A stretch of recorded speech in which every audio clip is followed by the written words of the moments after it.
Chelsea's small patch of good form continued on Monday, with the Blues taking on West London neighbours Fulham and winning the game 2-0 in the first game of the infinite athlete era. But how and why did we beat the Cottagers? Let's dive in. Lads, lasses and the rest of the masses, welcome back to the channel. I'm Mono from Mono CFC and this is my post-match tactical breakdown for Chelsea versus Fulham. Before we start the video, I just want to remind everyone that I'll be doing a Q&A in an upcoming video. I've already got a decent amount of good questions already so far from you guys, but if you want to get involved and have a question you want me to answer, Chelsea related or otherwise, then leave it in the comments down below with the hashtag AskMono in the comment. Right, with that out of the way, let's get back to the video. This was a prime chance for us to get some points on the board after finally getting a win against a good Brighton team. We went into this game with confidence, and rightly so. Once again, this game was a game of two halves, with Chelsea getting the better of Fulham in the first, and Fulham working their way back into things in the second. We're going to take a look at the Chelsea setup from the start of the game, and show the small tweaks that Poch made in this game that set us up for victory. Chelsea was set up in our 4-3-3 formation, and usually this isn't our strength. We play much better when we are in the 4-2-3-1 in my opinion, because we have that central attacking midfielder that can dictate play. I think a lot of us were fearful when we saw the lineup come out and we knew that Cole Palmer was playing on the wing rather than in the centre like he did against Brighton, but Poch changed the 4-3-3 ever so slightly to give us an edge here. He gave us what we have been asking for, with Conor Gallagher and Enzo Fernandez swapping roles. Instead of Enzo pushing up and playing in the 10, where he isn't the greatest, Enzo would drop deep to collect the ball and play passes forward, whilst Conor would push up the pitch and give us an attacking midfielder. He would also interchange with Cole Palmer on the right hand side in order for Cole to spread the play from central areas too. What Gallagher in this advanced position does is not only allow Enzo to act like a deep-lying playmaker where he is best, but allows Conor to get into offensive positions in and around the area where he was so effective when he played on loan at Crystal Palace. Not only that, but it allows him to fully utilise his abundance of energy, pressing high up the pitch and pressuring the opposition backline. We saw an almost immediate example of the value this brings us 90 seconds into the game. Chelsea continued to hunt in packs rather than singular presses like we did to some success in the Brighton game, and this pressure leads to our first chance of the game. Brozier, Mudryk and Conor press high, Brozier wins the ball back high up, it rebounds to Conor in a very advanced position who is able to toe poke the ball around the corner for Brozier to have an effort on goal. Even though he misses this chance and is offside too, this immediate precedent is set for the half. Get the ball back quickly and create chances from it, putting Fulham on the back foot. We had to dig in and defend well in this game, as Fulham saw a lot of the possession, and we set up slightly differently to how we did in the Brighton game, so I'll touch on that here. Instead of setting up in a 4-4-2 out of possession, it was more like a 4-1-4-1 from Chelsea in this one. Armando Brozier being the furthest up the pitch, with a flat bank of 4 behind him, Caicedo in the deeper holding role, and then our back 4 behind him. I've seen a lot of talk online that we only won this game because, quote, Fulham were poor. And whilst there's some truth in that statement, I believe we forced them to be poor with our defensive setup. This was more evident in the second half than the first, where we had to defend more, but I will talk about that a little later. Like I said in my preview, the midfield battle was always going to be majorly important. Fulham's midfield 3 of Paulinho, Reed and Pereira are by far the strongest part of the team, and limiting those 3 is what helped us win this game.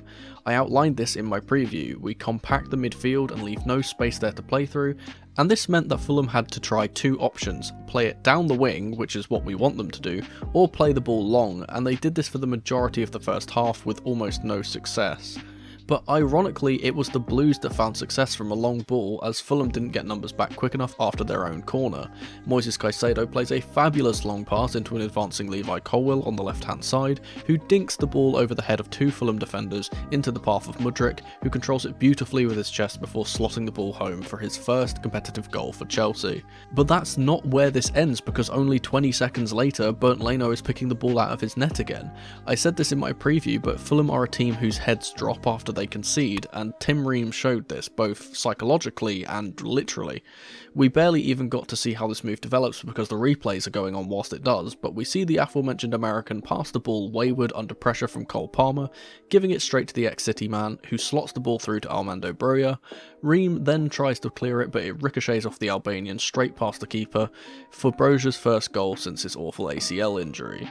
A few mistakes, a bit of luck, but a goal is a goal, and we don't get that luck without the press and the willing running of Armando. These two goals in the 18th and 19th minute respectively was all that really happened in this first half. As I outlined before, Fulham struggled to make much of anything, only having one attempt on goal from a corner. On the other side of things, we had a few more chances, a Broja cutback that no one got at the end of, a Mudryk cutback that Gallagher couldn't reach, but not much more than that. The rest of the half felt a bit stagnant as Fulham played slowly out from the back to no avail, with their own fans getting on their backs at the end of the half for not going forward fast enough. But football is a game of two halves, so the game wasn't over just yet. We had another 45 minutes to play, and Fulham would be looking to get some goals of their own in the second half, as the first ended 2-0. Real quick, if you're enjoying the content and want to see more, please consider subscribing to the channel. Cheers. Alright, so what changed in the second half and how did we win this game? Well, the half started with some slightly worrying news for Chelsea, with goal scorer Mykhailo Mudryk going off at half time due to a suspected injury. Ian Martson came on in his place, leaving the setup of the team slightly less adventurous than it could be. In the second half, we played a little more pragmatically, sitting off and trying to create chances from the counter, which is something I personally like to see us do. This team is great at playing through the lines with our excellent midfield, and transitions suit us very well.